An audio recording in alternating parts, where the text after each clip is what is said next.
it's coming down to a battle of brown versus white when it comes to weight loss. Joining me now to discuss which is better for us, Dr. Sean McCaffrey with the McCaffrey Family Health Center. Good morning to you, Doc.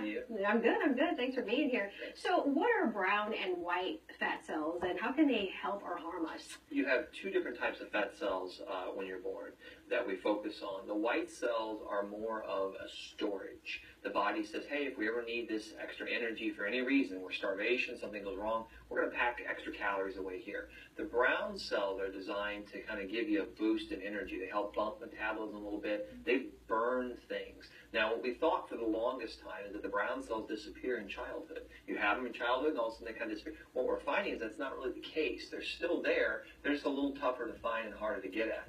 The problem with the white cells is that they're storage, and getting into them is a little tricky at times. So is it true that maybe women have more white fat cells? I always heard that women store fat differently. Women have different fat than men do, and the reason for it is just for childbearing. If you look at this genetically, women are more designed to carry children. And so they have to have a little bit more body fat to do that. They're better insulated than we are electrically. They have more warmth in there. They carry their weight around their waist and hips more, so they can have children. Yeah, so it's definitely true. So how does this brown versus white affect our ability to lose weight? You know, the problem you run into is that fat cells are kind of like never ending. So the more of the white fat cells you have, the more storage you have. And it's easy when we overeat, overconsume. You just keep piling things in there, and they just get bigger and bigger and bigger. The idea and the theory that they're coming up with is a new protein they found. It's an SLR11. That protein helps the body to tell the white cells to release it's okay, and the brown cells to keep burning.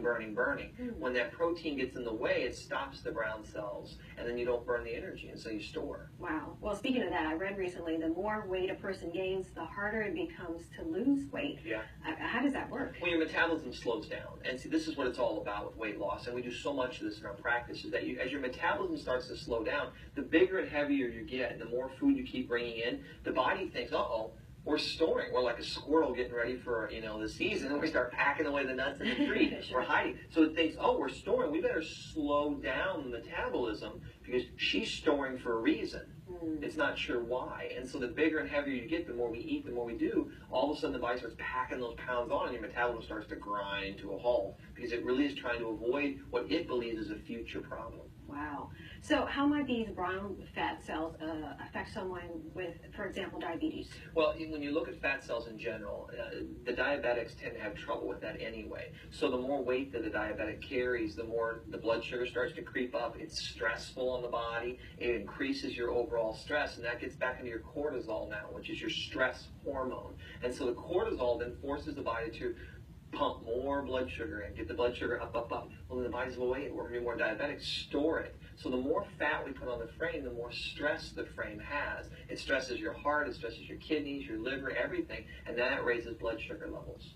So is it going to be easier to harvest these energy cells versus having someone actually eat right? And that's the big question here. In the research that they're looking at here, they're saying, gosh, we found this protein that blocks the brown fat from doing its job. Is there a way that we could genetically alter the body or do something to it?